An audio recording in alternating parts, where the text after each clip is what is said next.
എന്തെല്ലാം പ്രശ്നങ്ങളാ മക്കളെ, എന്തെല്ലാം വാർത്തകളാ പേപ്പറിലുള്ള. ഒരു ഭാഗത്ത് വെട്ടിക്കൊല്ലല്, അച്ഛനാന്നില്ല മോനാന്നില്ല, കൊല്ലലോട് കൊല്ലല്. ഒരു ഭാഗത്താന്ന് വെച്ചാൽ പെൺകുട്ടികളെ തട്ടിക്കൊണ്ടുപോക്ക്. എന്ന് വെക്കണ്ട ഇങ്ങനെ ഓരോ കാര്യങ്ങളും ദിവസം തോറും. നോക്കട്ടെ ഇനിയിപ്പോൾ എന്തെല്ലാന്ന്. വെളിച്ചെണ്ണൊക്കെ വെച്ചാൽ കുതിച്ച് കയറുന്ന വലിയ ഒരു പണിക്കൊന്നും പോയിട്ടൊന്നും ഒരു പൈസ ഒന്നും കിട്ടിയാൽ ഇനി തൊട്ടിൽ പറയുമ്പോൾ ഒരു സാധനം വാങ്ങുമെന്നൊന്നും നോക്കണ്ട. ഒരു ഭാഗത്ത് നോക്കിയാൽ അതിന് വില, ഞാൻ പറഞ്ഞു നോക്കിയാൽ അതിലും വലിയ വില. എന്തെന്ന് പറയേണ്ട ഒരു നീലാപ്പേപ്പാണ് 100 ഉറുപ്പ്യ ഇല്ലാണ്ട് 2 മത്തി കിട്ടുമല്ല. ഒന്നത് ഇതെല്ലാം പോട്ടെ കുഞ്ഞുമക്കളെ, സ്വർണത്തിനാന്ന് വെച്ചാൽ അതിൻ്റെ ബാക്കിയായിട്ട് കാരണം. അല്ലെങ്കിലോ പെണ്ണിനെ കല്യാണം കഴിക്കാനില്ലേ, ഇനിയിപ്പോൾ അതിനൊരു കല്യാണമെല്ലാം വരുമ്പോഴത്തേക്ക് ഇതിപ്പോൾ ലക്ഷത്തൊന്നും വിട്ടുപോകുന്ന എനിക്ക് തോന്നുന്നത്. എന്തെങ്കിലും ആട്ടെ, എല്ലാം അങ്ങ് നടക്കുമായിരിക്കും.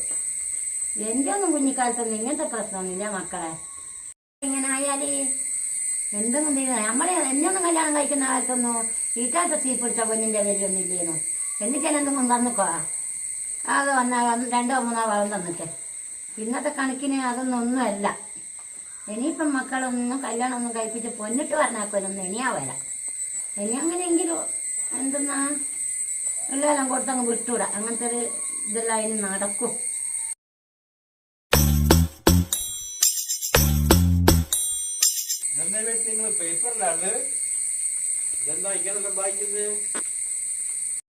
അതൊന്നും പറയണ്ടേ കുഞ്ഞുമനെ, പേപ്പർ നിർത്തോക്കിയാലേ ഇല്ലാത്ത കാര്യങ്ങളൊന്നുമില്ല. വെളിച്ചെണ്ണേൻ്റെ കാര്യം പിന്നെ പറയുകയും വേണ്ട. വെളിച്ചെണ്ണേൻ്റെ ഇന്നലെ ആകുമ്പോൾ ഒരു 50 ഉറുപ്പ്യ കുറവ് തന്നിട്ട്. ഇന്നത്തെ വെളിച്ചെണ്ണേൻ്റെ ഇങ്ങനെ കണ്ടിട്ടില്ല. പിന്നെ പൊന്നിന്റെ കാര്യം ഒന്നും പറയണ്ടേ രമേട്ടാ. പേപ്പറില് കരിങ്ങാട്ട് മരിച്ചിട്ടുണ്ടോ, കൊഴഞ്ഞു വീണ് മരിച്ചിട്ടുണ്ടോ, അതായിട്ടുണ്ടോ നോക്കി നോക്കി നിങ്ങള്. കഴിഞ്ഞ ആഴ്ചത്തല്ലേ അത്, പിന്നെ പിറ്റേന്ന് തന്നെ പേപ്പറിൽ വന്നിക്കണല്ലോ.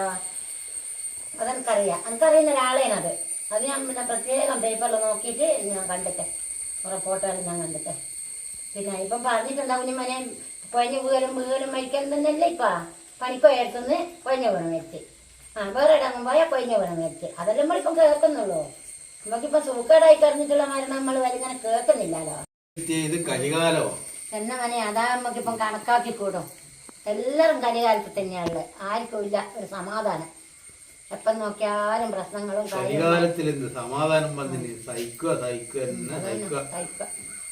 അതൊന്നുമില്ല. ഒന്നും തീരെ പറയണ്ട. സ്കൂൾ പഠിക്കുവാൻ പോകുന്ന പിള്ളേരടക്കം ഇപ്പൊ മയക്കുമരുന്നിന് അടിമയായി. മാത്രമല്ല ഇപ്പം നമ്മളിപ്പം പറയുന്ന സ്കൂൾ പറഞ്ഞാക്കും മക്കൾ പഠിക്കുന്നല്ല തന്നെയായിരിക്കും. മക്കൾക്ക് സംഭവമില്ല, അങ്ങനെ ഇപ്പം പോയി മയക്കുമരുന്നിന് അടിമയായി.